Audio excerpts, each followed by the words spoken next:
Bienvenue à ce nouveau numéro de l'Hebdo de l'Éducation nationale et Nouvelle Citoyenneté à la une de votre magazine. Rationalisation des bureaux gestionnaires. Dans un communiqué officiel, le secrétaire général expose le bien fondé de cette réforme ambitieuse appuyée par la Banque mondiale. Le but étant d'arriver à une gestion plus efficiente et transparente. Sa mise en œuvre sera progressive jusqu'en 2028 sans licenciement. Nous parlerons aussi des finalistes qui ont passé l'épreuve de pratique professionnelle marquée par une avancée inédite dans les sections commerciales grâce à l'usage du logiciel Banana, un outil de comptabilité moderne et flexible. Reportage à suivre. Et puis le directeur régional du développement humain à la Banque mondiale a visité le centre d'appel du ministère de l'Éducation nationale. Sa démarche vise à mesurer l'impact réel des projets, renforçant ainsi un pilotage de l'éducation fondé sur des données tangibles.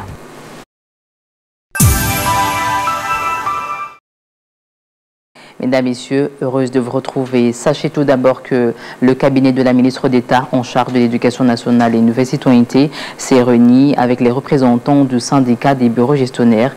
Une séance de travail axée sur la clarification des contours des réformes en cours portées par le gouvernement.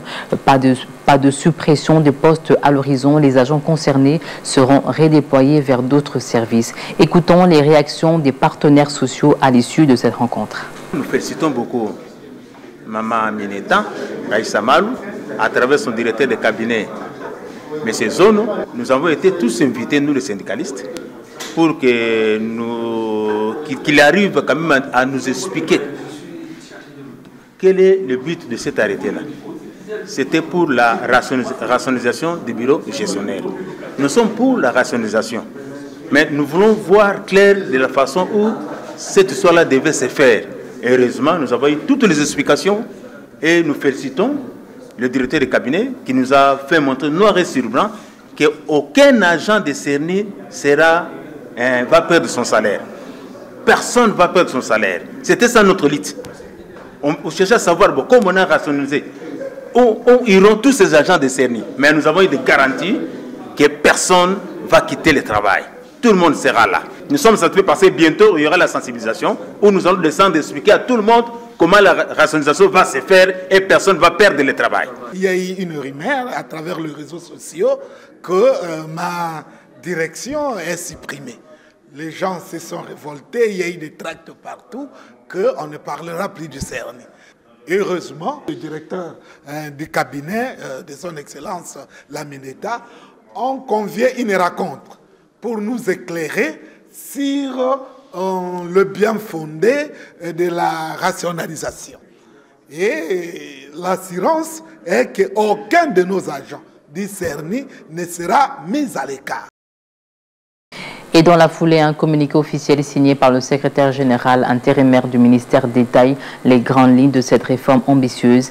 Appuyée par la Banque mondiale, elle vise à rationaliser l'ensemble du système éducatif congolais pour en garantir une gestion plus efficiente, plus équitable et résolument transparente.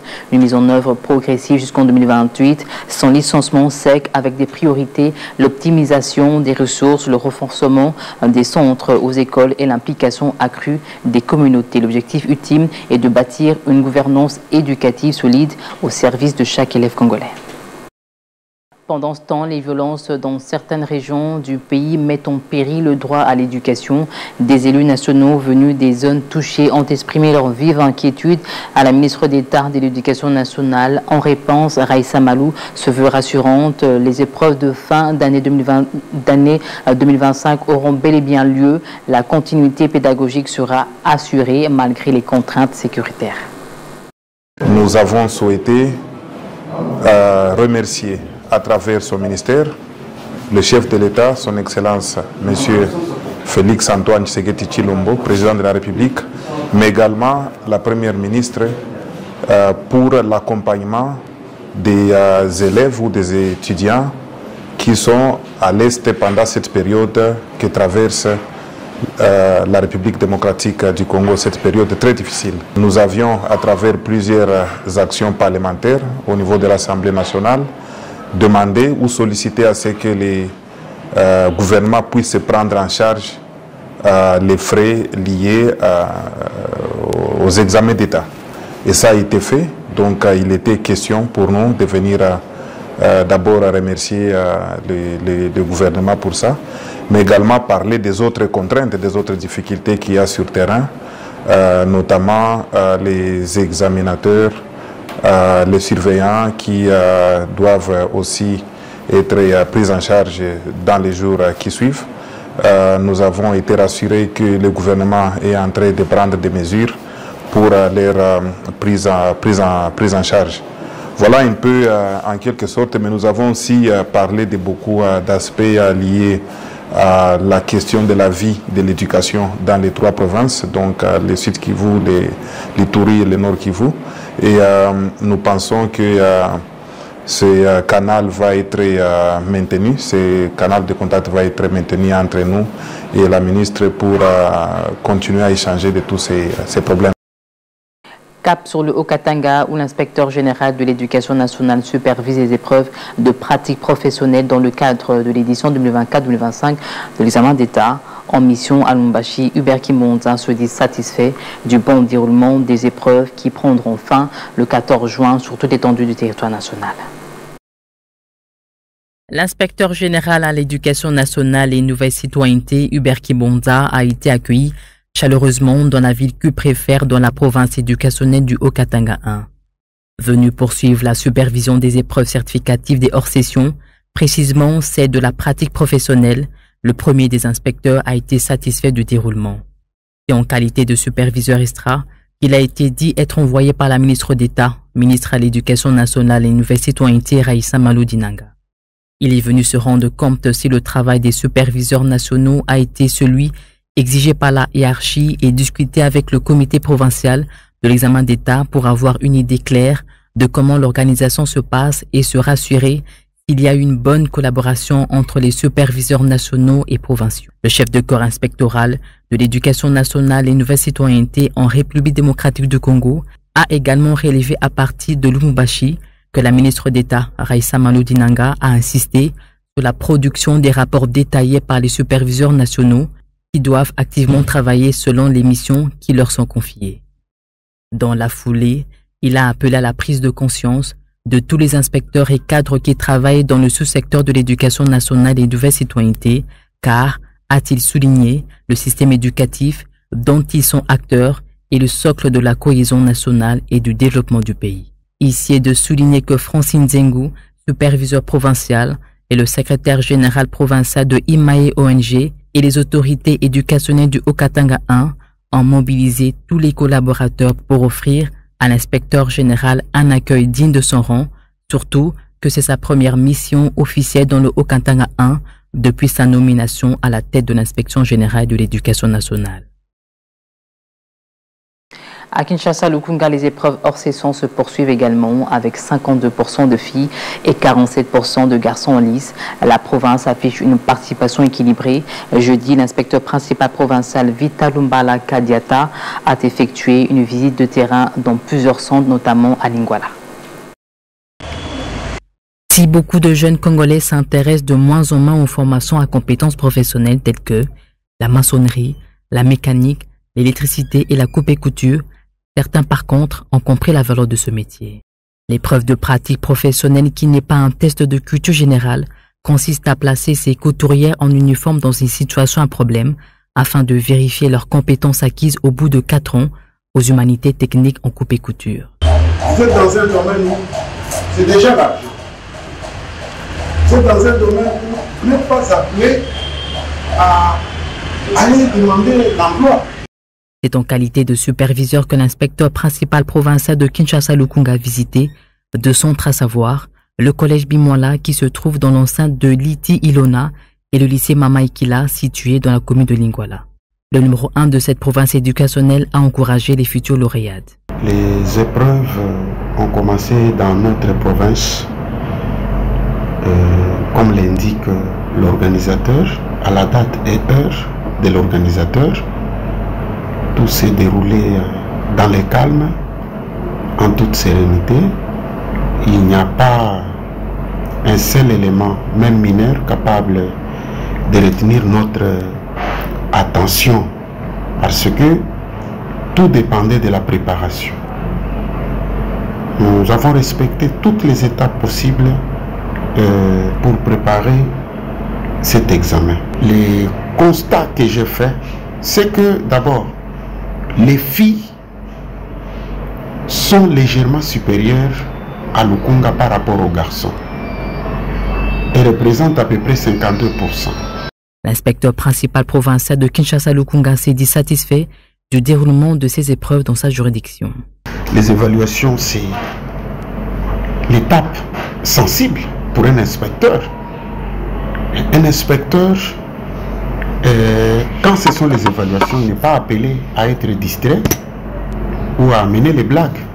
L'inspecteur connaît que c'est le moment d'utiliser les méthodes et techniques de qualité, bien sûr, un peu perspicaces, de manière à voir le candidat dont on a besoin, les vrais récipiendaires. Pour Vital Lumbala, l'évaluation d'un candidat est une étape très sensible pour un inspecteur car elle vise à mesurer la progression de l'élève et évaluer ses acquis.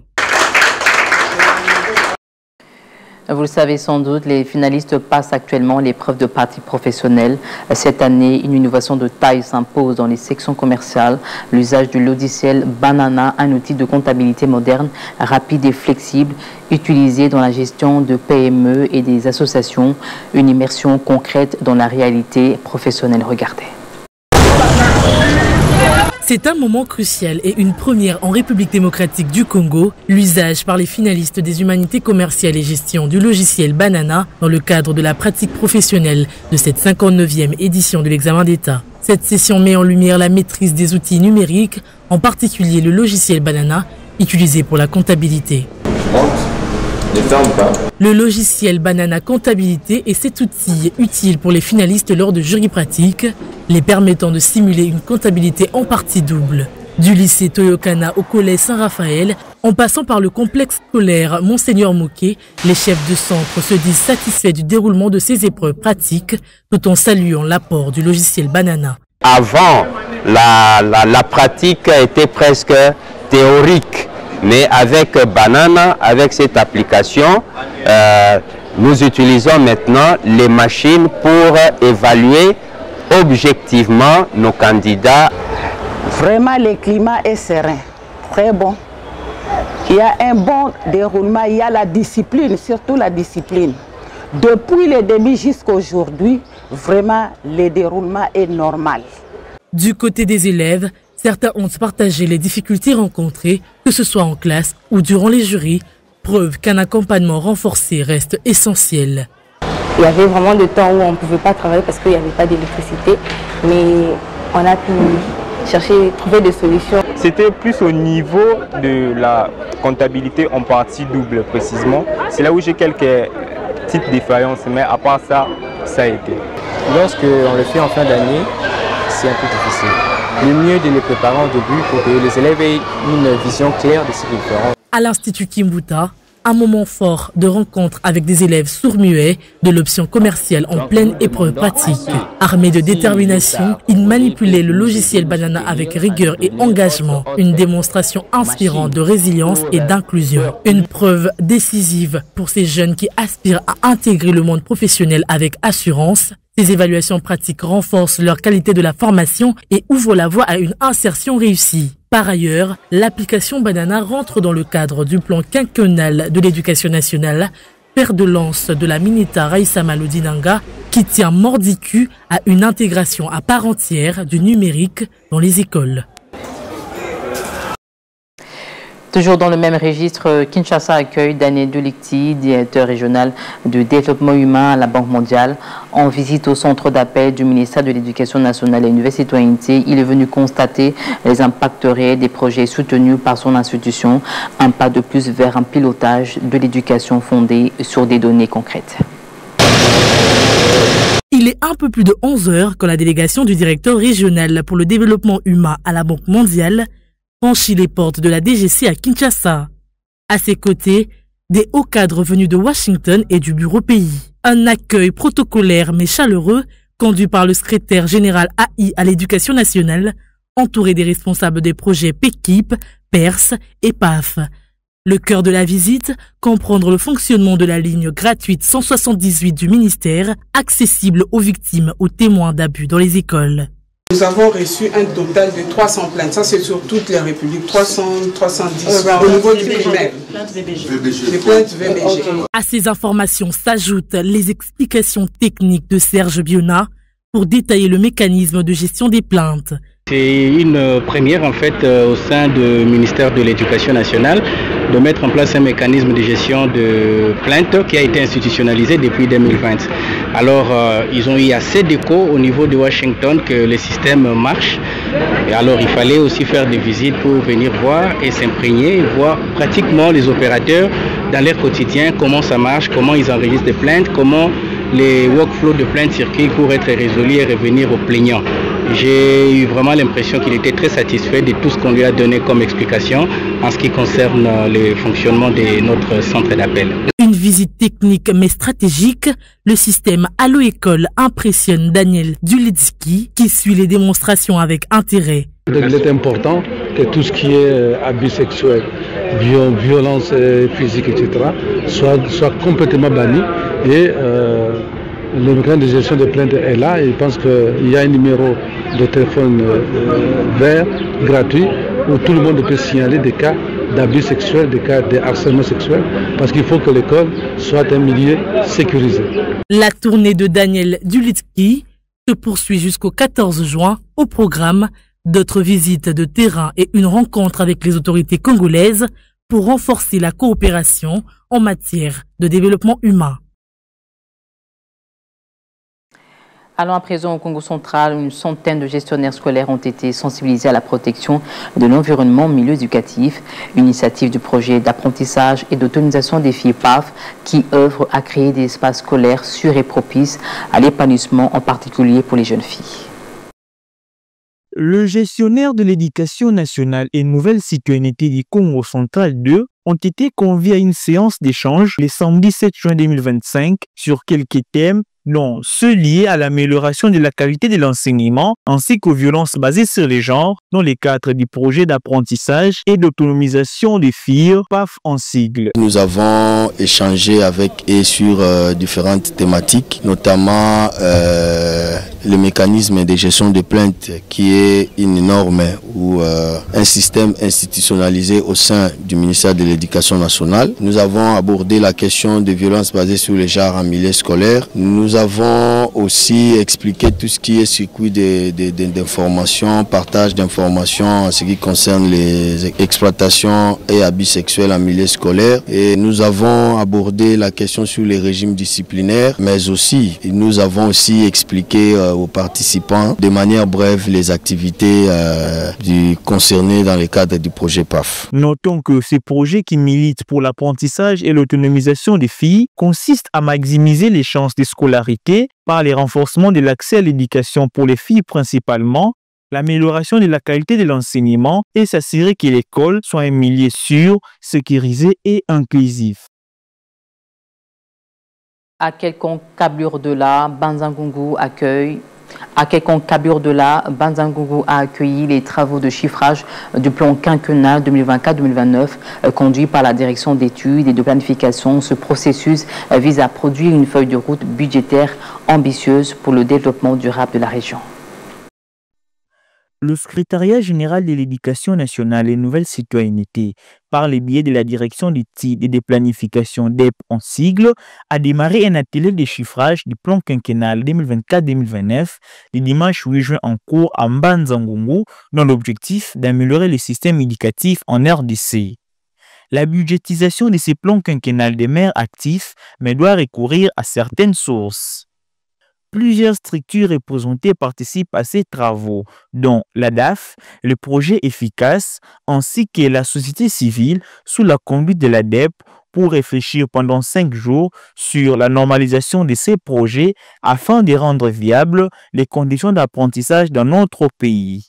La direction d'études de planification, c'est une direction qui est censée de planifier tout ce qui est comme politique publique au niveau du ministère et aussi budgétiser toutes les actions qui sont bien sûr reprises dans toutes ces politiques, qui sont de différentes réformes. Et c'est comme ça que la DEP porte l'activité, bien sûr, mais c'est l'autorité qui m'a mandaté pour faire cet exercice. À la fin, nous aurons un document chiffré, ce que nous appelons plan quinquennal avec les simulations financières, c'est-à-dire nous devons avoir le coût pour la mise en œuvre du plan quinquennal de 2024, le coût pour 2025, le coût de 2026 jusqu'en 2029. Et nous allons sortir avec un plan quinquennal budgétisé.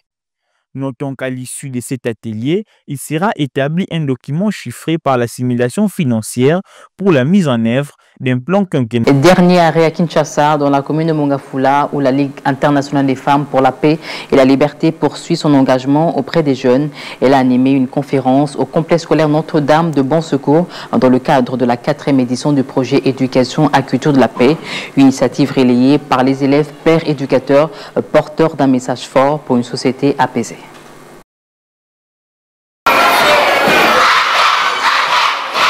À travers ces brillants exposés, les élèves pères éducateurs du complexe scolaire Notre-Dame de Bon Secours ont tour à tour persuadé leurs camarades sur la culture de la paix en présence des enseignants et parents pour la circonstance. Nous avons transmis notre savoir-faire à d'autres élèves. Sur notre sujet, nous avons parlé sur la paix, l'éducation à la culture de la paix. Comment est-ce que nous devons faire cultiver notre paix dans nos écoles, dans des endroits différents. Le point qui m'a plus touché, c'est un dicton chinois qui dit « Mieux vaut allumer une bougie qui maudit l'obscurité ». Face à un pays en proie à la guerre dans sa partie est due aux groupes armés et à l'ouest par la milice Mobondo qui sévit dans le Kwango, Maïndombe, le Kwilu et dans une partie de la commune de Maluku, la recherche d'une paix durable en RDC par le Congolais eux-mêmes, avant toute chose, est un besoin urgent et indispensable. Ce que j'attends, c'est que Notre-Dame de Bon Secours soit vraiment havre de paix. Et vous regardez même par rapport à ce extend que nous allons laisser ici, que ça soit pas seulement une photo, mais que ça soit vraiment une réalité qu'ils vont vivre tous les jours. Nous voulons que quand nous allons revenir, même par écho de loin, qu'on dise que les élèves du complexe scolaire Notre-Dame de Bon Secours, ce sont des élèves épris de paix, non seulement dans les salles de classe, non seulement dans leur école, mais même au sein de leur famille. Pour ce faire, l'ONG Women's International League for Peace and Freedom, à travers son projet d'éducation à la culture de la paix en milieu scolaire dans la ville-province de Kinshasa, invite les jeunes Congolais à s'approprier cette approche de paix afin de construire un monde sans violence et sans conflit. Nous avons aimé la journée dans ce sens où ce sont les élèves qui nous ont beaucoup plus plu, qui nous ont très bien exposés et qui ont dû vouloir beaucoup plus nous enseigner. WILF RDC, Women's International League for Peace and Freedom, traduisait la Ligue internationale de femmes pour la paix et la liberté, est une organisation internationale non gouvernementale qui est dirigée en RDC par Maître Lisette Mavungu, avocate de carrière. Elle a pour mission d'éduquer le jeune Congolais et de promouvoir les bonnes valeurs et des connaissances de la paix et de la liberté dans la société. Ainsi s'achève votre magazine, l'hebdo de l'éducation nationale et nouvelle citoyenneté. Mesdames, Messieurs, excellente suite de programmes sur votre chaîne Éduc.